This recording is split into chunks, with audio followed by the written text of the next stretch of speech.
ಬೇಕು ಬೇಕೇ ಬೇಕು ಕೋಟುಂಟಿ ಪುರುಷೋತ್ತಮನಿಗೆ ಪುರುಷೋತ್ತಮನಿಗೆ ದಲಿತರ ಮೇಲೆ ದೌರ್ಜನ್ಯ ಎಸಗಿರೋ ಪುರುಷೋತ್ತಮನಿಗೆ ಬೇಕೇ ಬೇಕು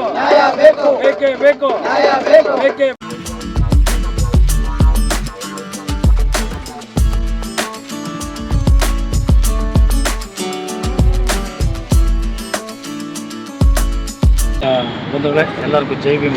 ಇವತ್ತು ನಾವು ಹೋರಾಟ ಹಮ್ಮಿಕೊಂಡಿದ್ದು ಉದ್ದೇಶ ಏನಂದರೆ, ಈ ಒಂದು ಕಂದಾಯ ಇಲಾಖೆಯಲ್ಲಿ ಆಗ್ತಿರೋಂಥ ಅನ್ಯಾಯಗಳ ವಿರುದ್ಧ ಮತ್ತು ಪಂಚಾಯತ್ ರಾಜ್ ಇಲಾಖೆಯಿಂದ ಆಗ್ತಿರುವಂಥ ಅನ್ಯಾಯಗಳ ವಿರುದ್ಧ ನಾವು ಹೋರಾಟವನ್ನು ಹಮ್ಮಿಕೊಂಡಿದ್ದೀವಿ. ಈ ಹೋರಾಟದ ಹಿನ್ನೆಲೆ ಅಂದರೆ, ಬಂಡೆಕೊಡಿನಹಳ್ಳಿ ಗ್ರಾಮ ಪಂಚಾಯತಿಯಲ್ಲಿ ನಡೀತಾ ಇರ್ತಕ್ಕಂಥ ಅವ್ಯವಹಾರಗಳು ಇಡೀ ದೇಶದಲ್ಲಿ ಎಲ್ಲಿ ನಡೆಯಲ್ಲ ನಾವು ನಡೀತದೆ. ಯಾಕಂದರೆ ಅಂತಾರಾಷ್ಟ್ರೀಯ ವಿಮಾನ ನಿಲ್ದಾಣ ಪಕ್ಕದಲ್ಲಿದೆ. ಇದ್ದರೂ ಸಹ 2000ರಿಂದ ಹಿಡ್ಕೊಂಡು ಇದುವರೆಗೂ ಕೋಟ್ಯಾಂತರ ರೂಪಾಯಿಗಳು ಕಂದಾಯ ರೂಪದಲ್ಲಿ ಹಣ ಬರ್ತದೆ ಪಂಚಾಯತಿಗೆ. ಈ ಭ್ರಷ್ಟ ಕೆಲವು ಸದಸ್ಯಗಳು ಸೇರಿಕೊಂಡು ಹಣನ ಲೂಟಿ ಮಾಡೋದು, ಕಾಮಗಾರಿಗಳಂತೂ ಮಾಡಲ್ಲ. ಈಗ ಹಳೆ ಬಿಲ್ಗಳಿಗೆ ಹೊಸ ಕಾಮಗಾರಿಗಳನ್ನ ತೋರಿಸಿ ಅಂದರೆ ಬಿಲ್ಗಳು ಮಾಡ್ಕೊಂಡು ಹೋಗೋದು. ಅದು 2023-24ರಲ್ಲಿ ಕಾಮಗಾರಿಗಳು ಮಾಡಿಬಿಟ್ಟಿದ್ದಾರೆ.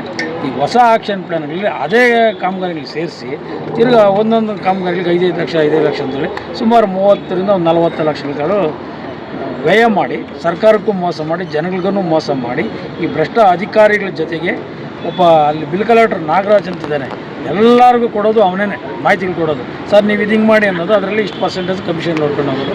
ಅದರಲ್ಲಿ ಒಬ್ಬ ನಂದನ್ ಅನ್ನೋನೊಬ್ಬ ಗುತ್ತಿಗೆದಾರನ ಕರ್ಕೊಂಬಂದ್ಬಿಟ್ಟು ಈ ಅಧಿಕಾರಿಗಳೆಲ್ಲ ಸೇರಿಕೊಂಡು 15% ನಮ್ಮ ಕಮಿಷನ್ಗಳು ಕೊಡಬೇಕಂತೇಳಿ ಮಾತಾಡ್ಕೊಂಡು, ಇನ್ನು ಅಮಾಯಕ ಕೆಲವು ಗುತ್ತಿಗೆದಾರರು ಇದ್ದರು ಅವ್ರನ್ನ ಬಿಟ್ಬಿಟ್ಟು ಈ ನಂದನ್ ಅನ್ನೊಬ್ಬ ಯಲಂಕದಿಂದ ಕರ್ಕೊಂಬಂದ್ಬಿಟ್ಟು ಕಾಮಗಾರಿಗಳು ಕೊಟ್ಟು ಕೆಲಸಗಳು ಮಾಡಿಸ್ತಾರೆ. ಅದು ನಮ್ಮದೇ ಆದಂಥ 25% SC/ST ಅಮೌಂಟ್ ಇದೆ.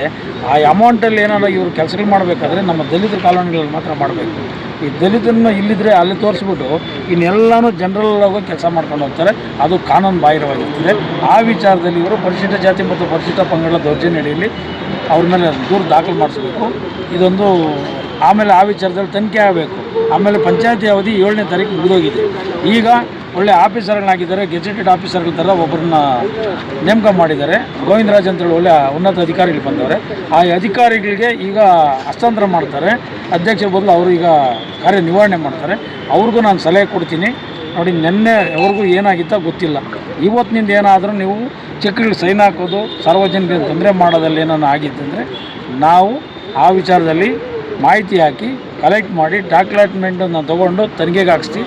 ತಪ್ಪಿಸಿದಾದ್ರಲ್ಲಿ ನೀವೇ ಜವಾಬ್ದಾರಿಯಾಗಿರ್ತೀರ ಅಂತೇಳಿ ನಾನು ಅವ್ರಿಗೆ ಖಂಡಿತವಾಗಿ ಈ ಹೋರಾಟದ ಮೂಲಕ ನಾನು ಎಚ್ಚರಿಕೆ ನೀಡ್ತಾ ಇದ್ದೀನಿ. ಇದು ಬಂಡೆಕೊಡಿನಹಳ್ಳಿ ಗ್ರಾಮ ಪಂಚಾಯತಿಯಲ್ಲಿ ನಡೀತಾ ಇರೋಂಥದ್ದು. ಈ ವಿಚಾರದಲ್ಲಿ ನಾನು ಹಲವಾರು ಹೋರಾಟಗಳು ಮಾಡಿದ್ರು ಸಹ ಈಗ ಮಾನಗೆಟ್ಟಂಥ ಅಧಿಕಾರಿಗಳು ಅದ್ರ ಬಗ್ಗೆ ಗಮನ ಹರಿಸ್ತಾ ಇಲ್ಲ. ತಿನ್ನೋರಿಗೆ ಬಿಟ್ಬಿಡ್ತಾರೆ. ಇವರೆಲ್ಲ ಒಂದೇ ಕೈ ಹಿಡಿತಲ್ಲಿರ್ತಾರೆ ಈ ಪಂಚಾಯತ್ ರಾಜ್ ಆಕ್ಟ್ ಅಲ್ಲಿ ನಡೆಯುವಂಥ ಅಧಿಕಾರಿಗಳು. ಅದು ಇದರಲ್ಲಿ ನಾನು ಖಂಡಿಸ್ತೀನಿ. ನಂತರ ಬಂದ್ಬಿಟ್ಟು